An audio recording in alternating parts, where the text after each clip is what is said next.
In part 3 and 4 of the video set, we have discussed the origin of Shiva and Vishnu worship, who are the first level representing the creation and the second level representing household deities respectively. Now, for representing the highest level of wisdom, there should be a deity. Amanan, which is also called Samanan, are the general names of Asivaga sage. The greatest samana, that is Amana, is a yogi who has achieved the highest wisdom. Periya or Perum are the Tamil equivalents of the word greatest. For instance, Perum plus all, Perumal, Perumal. Perumal is one of the names of Vishnu. This name also proves further that Vishnu was a human Siddha, which we have established in video part 4. Likewise, Periya plus Amanan, Peramanan, Piramanan, Brahmanan, Brahman. Hence, Brahmanan is one who has learnt all arts and attained enlightenment through his yogic practices. This is the title one earns through many years of diligent study and meditation. Hence, this word is a Tamil word and belongs to Asivagam. The color representing this stage is white and is related to enlightenment. Hence, the Indo-Aryans who strayed into the Indian subcontinent through Khyber Pass are not to be called Brahmana. One shall ask then how the Indo-Aryans came to be called Brahmins. Let me explain. Indo-Aryans who came from the very cold northern regions of the earth are white in color. Tamils living nearer to equator are black in color. Why should the people of hot zone be black? The average body temperature of humans is about 37 degrees Celsius. Except a brief period during hot seasons, the average temperature of the surroundings of South India is only slightly less than body temperature, and hence heat is available aplenty here. A black body would radiate heat rapidly, and hence tropical man is black in order to maintain his body temperature at 37 degrees. The black body absorbs heat also rapidly, but since man can control his exposure to direct sunlight, the nature chose the color of his body as black to easily radiate excess heat quickly in order to maintain his body temperature at 37 degrees Celsius. On the other hand, in very cold places away from equator, the environmental temperature is sub-zero most part of the year, and the human body would be radiating its body heat to the surroundings. The rate of radiation is proportional to the square of the temperature difference between the body and the surroundings, which is more than 40 degrees, and hence heat loss would be phenomenal. The body requires more and more food to burn in order to keep the body temperature at 37 degrees. Hence, as per natural selection, man's original black body became white, as white color does not radiate heat easily. This is the reason why the Nordic people are white-skinned. Mankind had evolved as black from the tropical region, and when they moved to colder regions of the earth, he became whitish in color due to natural selection. Hence, Tamils and Africans living near equator are black, and Aryans living in cold regions are white in color, and these Aryans were once black, and they migrated away from the submerged Kumari continent, south of India, and hence they too were Tamils earlier. The Arabs being wheatish in color and Mongolians being yellowish in color all evolved due to environmental conditions only. Mongolian is a deformed Tamil name. Manjal, Mangal, Mongol, Mongolian. Manjal means turmeric in Tamil. Here, Manjal refers to the color of turmeric. Sa or Ja sound would deform to Ka or Ga sound, like Seralam becoming Keralam. Let me now return to the Brahma concept of Asivagam.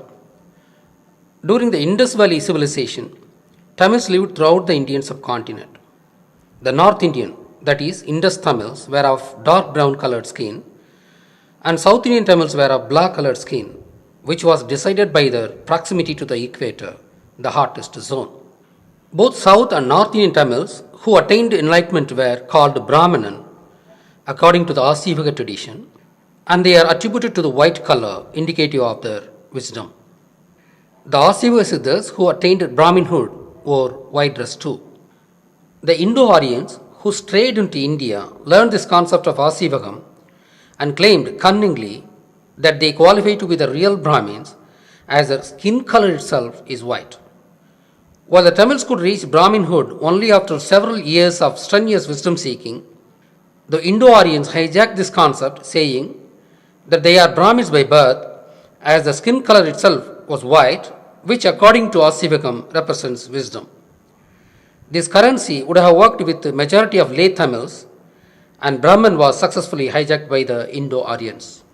Having hijacked Brahma, they wanted this god exclusively for them. Otherwise, one day or other, it would be established that Brahma is a concept of Asivakam. Hence, they created Puranic story which was suggestive that one shall not build temple for Brahma. The story goes like this. Shiva seems to have challenged both Vishnu and Brahma to find the foot and head respectively of Shiva himself. Vishnu took Varaha avatar and started digging the ground. He dug quite some and could not find the feet of Shiva and gently accepted his failure. On the other hand, Brahma started on his swan vehicle and headed for the head of Shiva.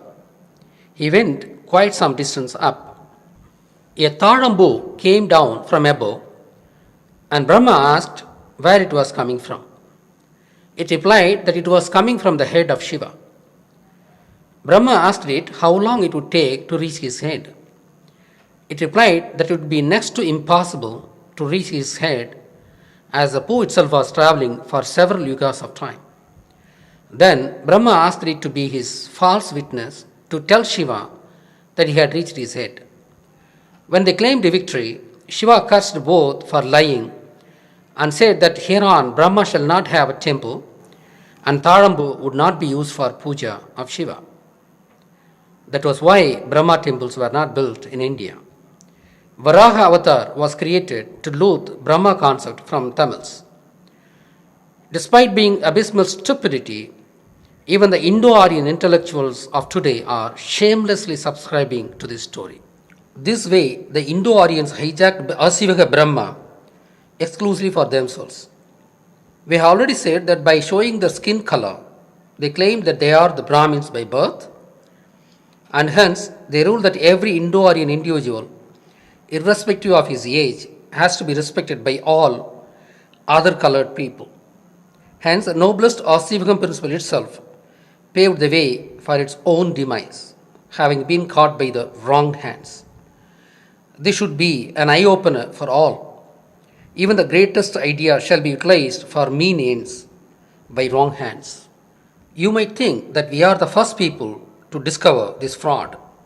Not so. Buddha himself condemned the Indo-Aryans that their concept of Brahma is completely wrong, as is shown in this slide, which is part of an article in Wikipedia. The Buddha described the Vedic Brahma as a misunderstanding or mistaken remembrance of one or more of Buddhist Brahmas, as explained in the Brahmajala Sutta. There is no identity between the Buddhist Brahmas and the Hindu conception of Brahman as an all-encompassing divine force. You can now understand the reason why the original Buddhism was eliminated from Indian soil, from its very birthplace by the Brahmins, while it is living in a number of foreign soils as the third largest religion of the world. The Buddhist Brahma that Buddha was referring to is actually Asivaka Brahma, which was pre-runner of Buddhism, as we had already explained. However, I do not know whether Buddha himself got the correct concept of Asivaka Brahman. Buddha knew only the diluted concept of Samanam, as he was not aware of the color concept of Asivakam. The enmity between the Indo-Aryans and Indian Tamils had started ever since Indo-Aryans entered Indian subcontinent through Khyber Pass. Indians, that is all Tamils at the time, lost every one of their possessions to the white-skinned Indo-Aryans solely because of their dark complexion.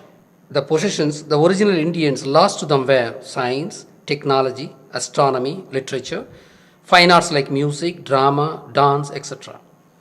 We know that Asivagam had a seven-color concept, one color representing each wisdom stage for both Saptarishi and Saptakanyis. Saptarishi, Saptakanya are Sanskrit words, and the Tamil originals were Yezhu Muni and Yezhu Kanni respectively. We are using Sanskrit names in this product as they are more popular words today. The Indo-Aryans then replaced the seven color, that is Varna concept of Asivagam, with their own four Varna concept to divide the Indian people. They stated that they were Brahmins and born from the forehead of Brahma, and hence they declared Brahma as a god of creation, pulling this department from Shiva, who was until then a god of both creation and destruction. Even Rigveda refers to Shiva as Uruthiran, who shall be expanded as Uruvakum Thiram, which means in Tamil as one who is capable of creation. One could understand this very easily. Since Shiva is in the form of Shivalingam, the reproductive organs, Shiva represents God of creation. Then how could it be attributed only to destruction? Have you ever thought of it? Isn't it a fraud to link him with the destruction only?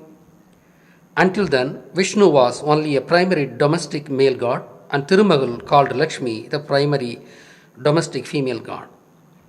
Before being hijacked, Brahma should have been worshipped as the male god of supreme wisdom by the native people of Indian subcontinent. The main point is that the Indo-Aryans hijacked Brahma and claimed that they are the chosen people of Brahma as they are born from his forehead, and Sudras were the least preferred children of Brahma as they are born from his feet. Kshatriyas and Vaishyas were the people of middle order between Brahmins and Shudras.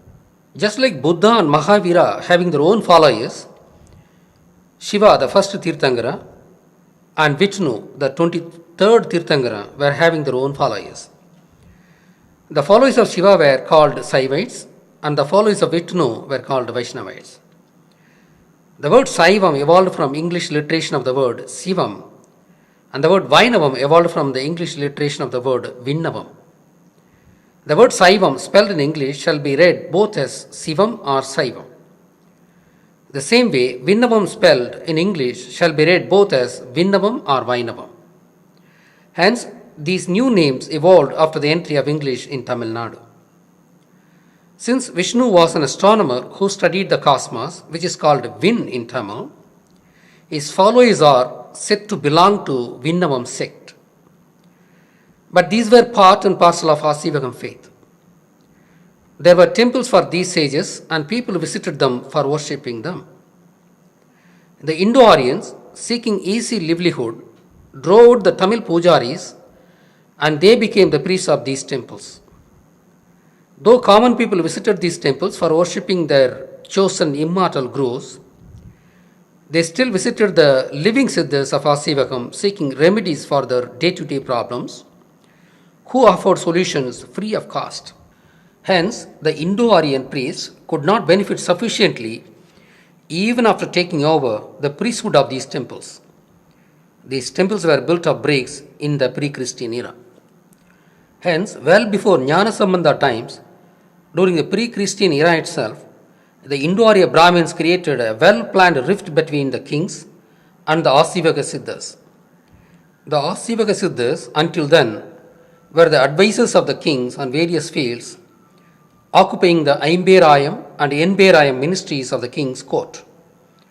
Since the Asivaga Siddhas were the scientists of a variety of fields, they obviously occupied these ministries of the kings. They were then permanently expelled from the ministries, and the Indo-Aryans who called themselves as Brahmins became the Rajagurus for the kings. This was followed by the physical elimination of the Asivaga Siddhas from the earth. This was a cunning ploy by the Indo-Aryans so that the common people would have to visit temples only for their problems, as the Asivaga ascetics were eliminated. This way, the people shall be exploited by the Indo-Arya Brahmins by conducting special pujas at a high cost in the pretext of solving their problems. Hence, under the cunning advice of Jnana Sambandha, the kings persecuted the Asivaka ascetics by trampling them under the feet of the elephants. The envy of the Indo-Aryans on these ascetics was of such a proportion that the Asivaka ascetics were crushed by the very elephants, which were the very identity of the very Asivaka ascetics themselves. Thousands of Asivaka saints were killed this way after they were made to lie down on the roads and walking elephants over them. The Siddhas living near Ennayiram were eliminated by another technique called Kaluvetram, a most cruel technique.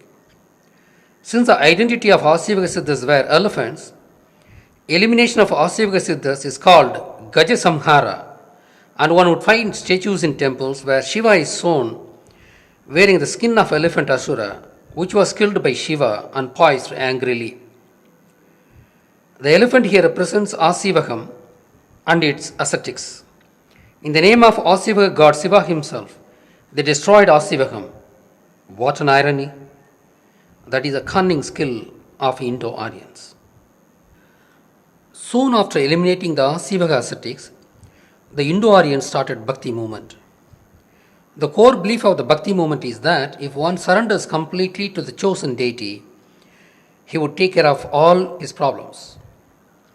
This worked partly because faith healing is one of the techniques of medicine. Hence, Bhakti movement was started solely to fill the void left behind by the Asivaka Siddhas, who were until then solving the problems of the laymen. It is usually said that Bhakti movement was started to save Tamil language, as it was under attack by both Ardhamagadi of Jainism and Pali of Buddhism. It is simply not true, as Jains did not visit Tamil Nadu in large numbers, as we have proven in the first part of the video.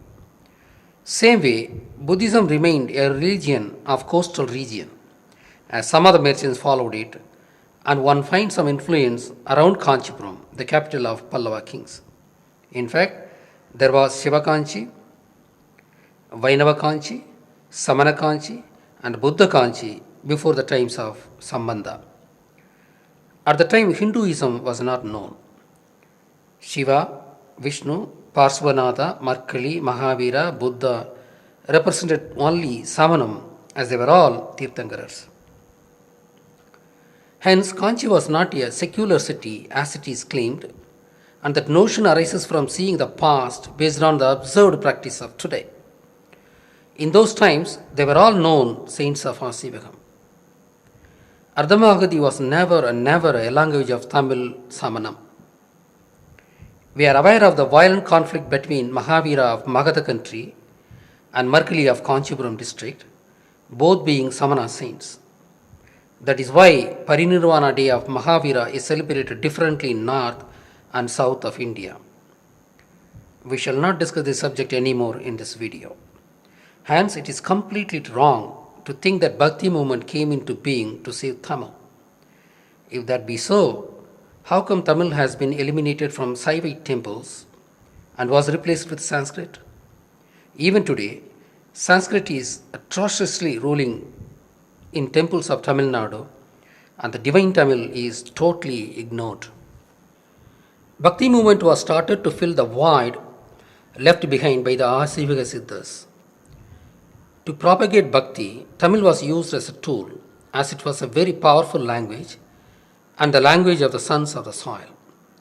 When Asivakam was destroyed, it was destroyed with its traces, and nothing remains of it as literary evidence, and we come to know of it as opponent's version only.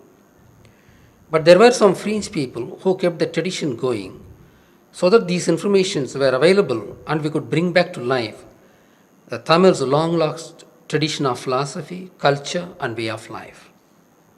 Though Asivam created three landmark deities, Kali, Thirumagal, and Saraswati, and three equivalent landmark deities on the male side, namely Shiva, Vishnu, and Brahma, I am sure that Asivakam did not make families out of these deities, like Shiva, Kali, Vishnu, Lakshmi, and Brahma, Saraswati.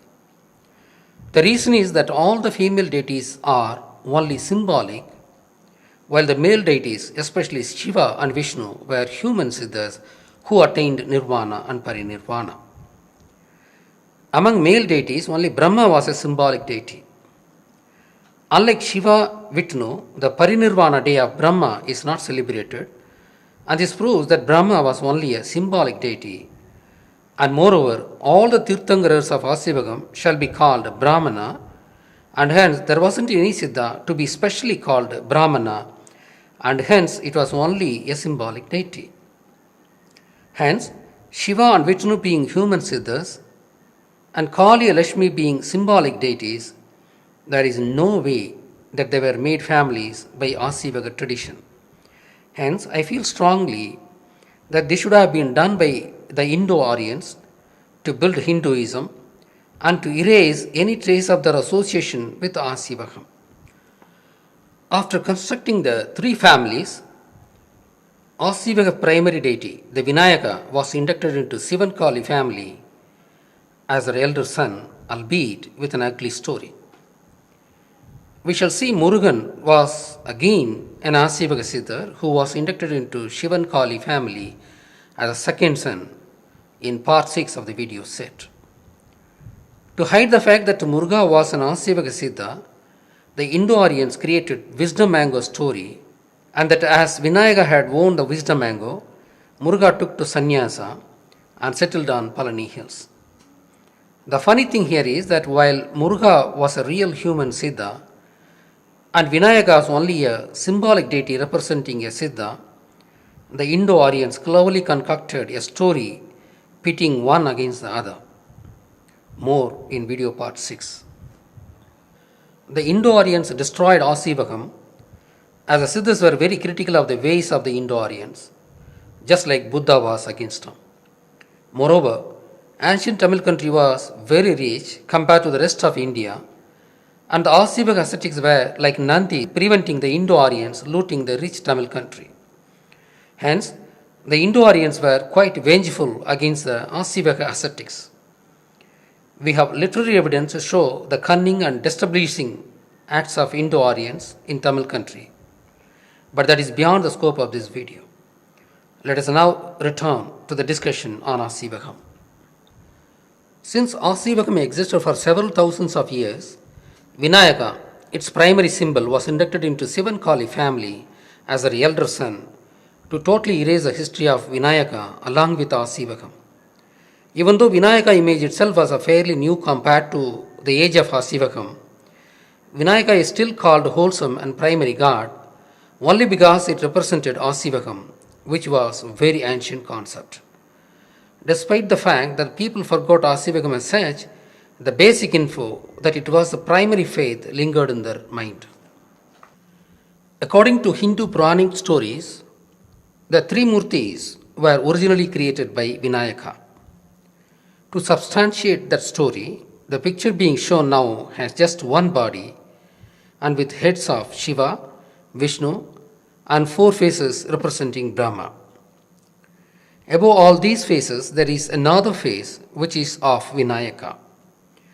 This proves that Vinayaka was the primary deity, as Hindu themselves claim that it is the wholesome and primary god, which is said in Tamil as Muzhumudar Kadavul. Hence, the three Murtis of Hinduism are actually the gods of Asivagam, whose constitution has been reordered with unbelievable anecdotes by the Indo-Aryans to suit their needs, and called it Hinduism, which were called Sivaniyam and Vinnavam originally, and during English rule they were called Saivam and Vainavam due to English literation. Conversion of Asivagam into Hinduism happened over several centuries, but it was completed by the time of Jnana Sambandha. Jnana Sambandha was the Indo-Aryan who nailed the last nail of the coffin of Asivagam. Though we have shown that Kali, Tirumahal and Saraswati are Asivaga deities by showing their color concept, which somehow continues till today due to the merchant community, I was at spot to prove the Asivaga origin of male deities, as their color identity was totally lost in Tamil Nadu. Only Brahma is being shown with white beards and occasionally in white dress. The other two was not easy to prove. When I was searching the web, seeking proof of the color concept for the male deities, I was extremely delighted when the proof came from the Bali island of Indonesia. Tamil Nadu had trade and cultural ties with Indonesia for several thousand years, but it was lost some 800 years ago.